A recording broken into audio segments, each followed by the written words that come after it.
Assalamualaikum guys, kembali lagi dengan kami di acara Hari Guru. Hai Zara, hari besar nanti awak nak jadi apa? Besar nanti saya nak jadi guru juga. Oh, Bagaimana dengan awak? saya nak jadi peniaga. Fatia, saya nak tanya, cikgu apa yang paling disayangi? Ustazah Nurihan. Sebab? Dia baik. Okey, Sarah, cikgu apa yang paling disayangi? Ustazah Fadila. Ustazah Fadilah, sebab?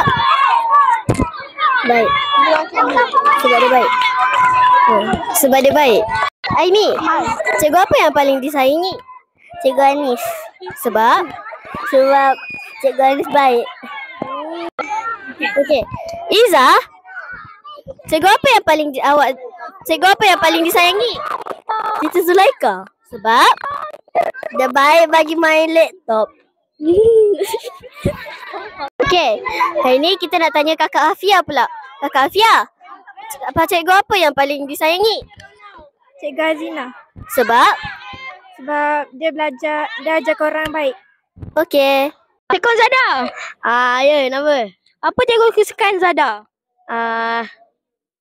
Cikgu Safwan. Oh, kenapa tu? Sebab dia selalu bawa pergi sukan. Oh, terima kasih ya. Apa cikgu kesukaan Firas? Cikgu Azrina. Oh, sebab apa tu? Sebab dia suka buat lawak. Oh, untuk cikgu kesukaan Haikal pula apa? Ustazah Nurihan. Oh, kenapa? Sebab Ustazah Nurihan suka bagi soalan yang mengelirukan. Oh, tadi pun hampir sama juga. Terima kasih ya. Cikgu kesukaan korang berdua? Saya Cikgu Nurihan. Saya Cikgu Azmi. Oh, kenapa ya banyak yang suka Cikgu Nurihan? Okey, kenapa sebabnya? Sebab Ustazah Nurihan dia bagi soalan yang keliru. Oh, sama macam Haikal tadi lah. Untuk kalau saya Cikgu Azmi tu lawak. Lepas tu banyak buat kelakar juga lah. Best.